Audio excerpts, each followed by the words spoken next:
అలాగే ఎంత దారుణం అంటే ఎందుకు నేను అడుగుతా ఉన్నాను పోలీసుల్ని, ఎందుకు మీకు జగన్మోహన్ రెడ్డి గారు టూర్ అంటే ఎందుకు జగన్మోహన్ రెడ్డి గారు వస్తున్నారంటే ఎందుకు ఈ కూటమి ప్రభుత్వానికి అంత భయము?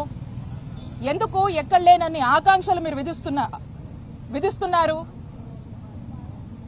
ఏమన్నా ఎమర్జెన్సీలో ఉన్నామా? అక్కడ బార్కెట్స్, ఇక్కడ బార్కెట్స్, చుట్టూరు బార్కెట్స్, ఇన్ని పెట్టండి అన్ని పెట్టండి, అక్కడ రెస్ట్రిక్ట్ చేయండి, ఇటు నుంచి రావద్దు అటు నుంచి రావద్దు అని చెప్తా ఉన్నారు. మన రాష్ట్రం ఏమైనా ఎమర్జెన్సీలో ఉందా అని నేను ప్రశ్నిస్తా ఉన్నాను ఈ పోలీసుల్ని. కాబట్టి ఎట్టి పరిస్థితుల్లో మీరు ఎన్ని విధించినా, మీరు ఎన్ని ఆటంకాలు కల్పించినా జగన్మోహన్ రెడ్డి గారు రావటం ఖాయమని స్పష్టం చేస్తా ఉన్నాము. అలాగే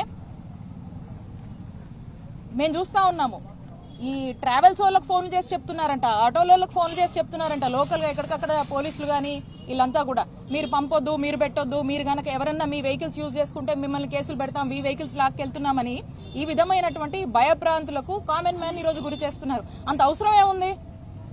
ఎందుకు అంత భయం?